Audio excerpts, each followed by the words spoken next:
নমস্কার বন্ধুরা, আমি দীপান্বিতা। আজ তৈরি করব গুড় আম। প্রতি বছর আমার মা এই আমের আচারটা তৈরি করতেন। গরমকালে দুপুরবেলা এই আমের আচার খেতে ভীষণ ভালো লাগতো। চলো দেখে নেওয়া যাক কিভাবে এই আচারটা তৈরি করি। প্রথমেই নিয়ে নিয়েছি কিছু কাঁচা আম। তাকে ভালো করে জল দিয়ে ধুয়ে খোসা ছাড়িয়ে নিতে হবে।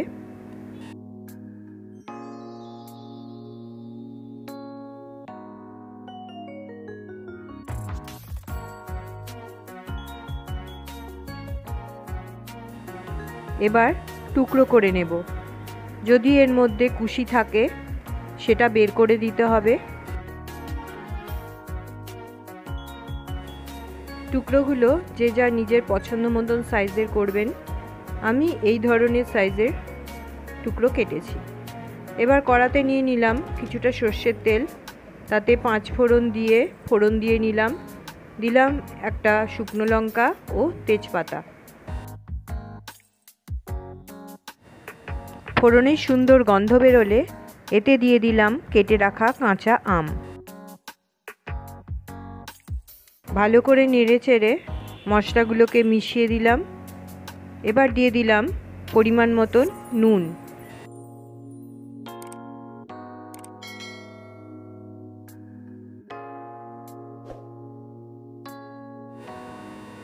এবারে দিয়ে দিলাম শুকনো লঙ্কার গুঁড়ো আর হলুদ।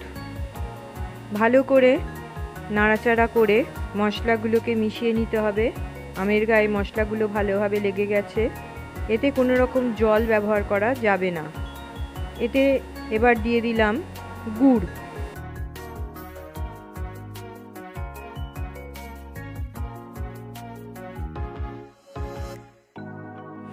ভালো করে নাড়াচাড়া করলে গুড় আস্তে আস্তে গলে যাবে। এই গুড়ের মধ্যেই আম সেদ্ধ হবে। মাঝে মাঝেই খুন্তি দিয়ে ভালোভাবে নেড়ে চেড়ে দিতে হবে যাতে তলায় লেগে না যায়। এবার অন্য পাশে একটা মশলা তৈরি করে নেব। একটা কড়া গরম করে তাতে 5 ফোড়ন দিয়ে দিলাম। এবার নাড়াচাড়া করতে হবে যাতে না পুড়ে যায় মশলাটা, সেদিকে খেয়াল রাখতে হবে। মশলা থেকে ভালো গন্ধ বেরোলে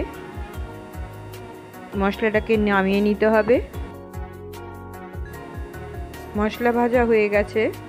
এটাকে নামিয়ে ঠান্ডা করে একে গুঁড়ো করে নেব। তবে খুব মিহি গুঁড়ো করার দরকার নেই, মোটা মোটা গুঁড়ো করলেই চলবে।